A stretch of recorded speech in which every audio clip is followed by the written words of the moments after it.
Audio Jungle.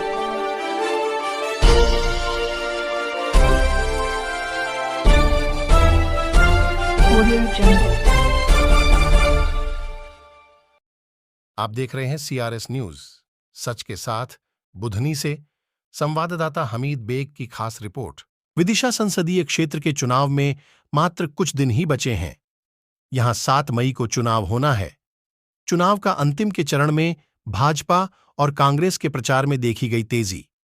एक जहां कांग्रेस प्रत्याशी प्रताप भानु शर्मा ने बुधनी विधानसभा के दौरे के दौरान कार्यकर्ताओं की मीटिंग ली। अब लगाए शिवराज के कार्यों पर। कैसा माहौल है?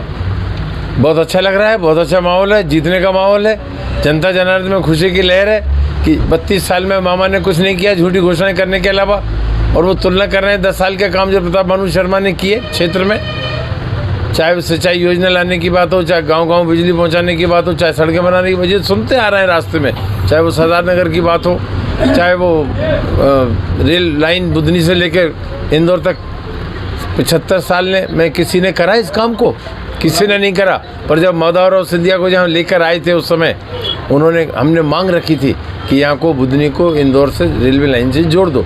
आज पूरा नसरुल्लागंज खातेगांव बुधनी वहाँ से लेके इंदौर तक ये बहुत महत्वपूर्ण है। इस काम को पूरा होना चाहिए, और यदि भारत सरकार ने और प्रताप भानु शर्मा ने अपने संसदीय कार्यकाल में इस काम को कराया है तो हम पूरा भी कराएंगे।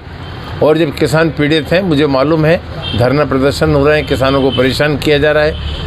कांग्रेस के टाइम पर राहुल गांधी जी ने एक कानून बनाया था, भारत सरकार ने मनमोहन सिंह जी के कार्यकाल में, कि यदि सरकारी योजना के लिए हम कोई भी भूमि अधिग्रहण करेंगे तो उसका बाजार मूल्य का 4 गुना मुआवजा हमारे किसान को मिलेगा और उसके परिवार के किसी एक सदस्य को नौकरी दी जाएगी। ये बराबरी से दे रहे हैं, कई जगह सरकारी मूल्य का दुगना दे रहे हैं। इससे ज़्यादा इन्होंने करानी इसलिए शिवराज सिंह के शासन की कि हमारे किसानों को 2700 रुपये कहा था। क्या दे रही है मध्य प्रदेश सरकार? 2275। अभी भी आवाज़ नहीं उठा रहे तुम। किस बात का डर है? मुझे ये तो बता दो। तुमने ही घोषणा करी थी 450 को हम गैस सिलेंडर देंगे। ये शिवराज सिंह ने कहा था। 1200 लाडली बहना को दे रहे हैं हम, 3000 देंगे चुनाव के बाद में। तो यदि ये अपनी कथनी और करनी से इतना उलट हो रहे हैं या थूक के चाट रहे हैं हम यदि कहें तो कोई अतिशयोक्ति नहीं है। जनता को जवाब देना है इस चुनाव में। कैसे कब्जा किया?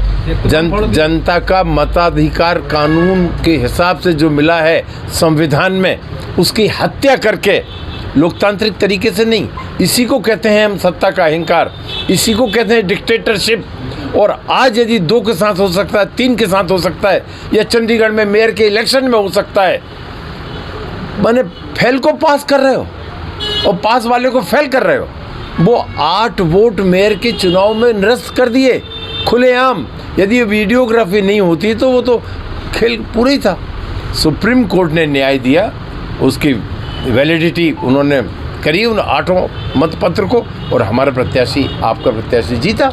तो यदि इनका संविधान में विश्वास नहीं, ये संविधान को बदलना चाहते हैं, इनका देश के लोकतंत्र में विश्वास, हमारे यहाँ तो निर्धारित प्रक्रिया है ना। जितने लोग सांसद बनते हैं, जितने लोग मंत्री बनते हैं, ये संविधान की शपथ लेते हैं।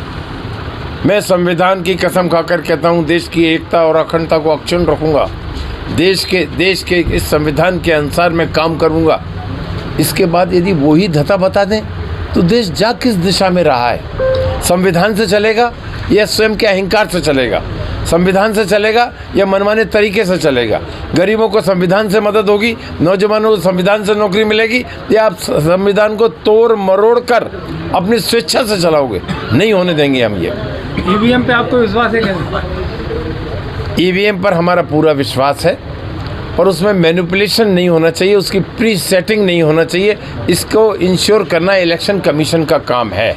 और इस बार हम अपने कार्यकर्ताओं को जो मतदान केंद्र पर हमारे पोलिंग एजेंट से भेज रहे हैं, उनको बराबर ट्रेनिंग दे रहे हैं किस तरह से ये हैकिंग कर सकते हैं, किस तरह से इनको बीच बीच में इंटरमीडिएटली चेक करना चाहिए, और जो वीवीपैट का जो आता है पर्चा, उसको कैसे चेक करना चाहिए। हर 25-50 की वोटिंग के बाद हम कोई चेकिंग प्रोसीजर रखेंगे। इस बार में ओवर कॉन्फिडेंस में नहीं रहेंगे। और ये क्या करते हैं, हमारे कार्यकर्ताओं को मतदान के दिन पोलिंग बूथ से हटाकर फर्जी मतदान कराने लगते हैं। अभी ये रास्ते पर ही हमें शिकायत मिली, बख्तरा से लेकर शाहगंज तक। वो इस बार नहीं होने देंगे। प्रशासन चुस्त रहेगा। प्रशासन की टीम से हमने सख्त बात करी है, कलेक्टर से, एसपी से। उन्होंने कहा है हम बाहर की फोर्स डिप्लॉय करेंगे और ये बूथ कैप्चरिंग नहीं होगी, ये आप इंश्योर करें। कोविशील्ड वाले जिन लोगों को लगी है उनको हार्ट अटैक का ज़्यादा खतरा है, और अभी सर्टिफिकेट निकल रहा है तो उसमें मोदी जी की तस्वीर गायब निकल रही है। तो कोविशील्ड वाले मामले को लेकर क्या कुछ कहोगे? नहीं, ये तो बहुत गंभीर मामला है, देश की जनता के साथ धोखा है।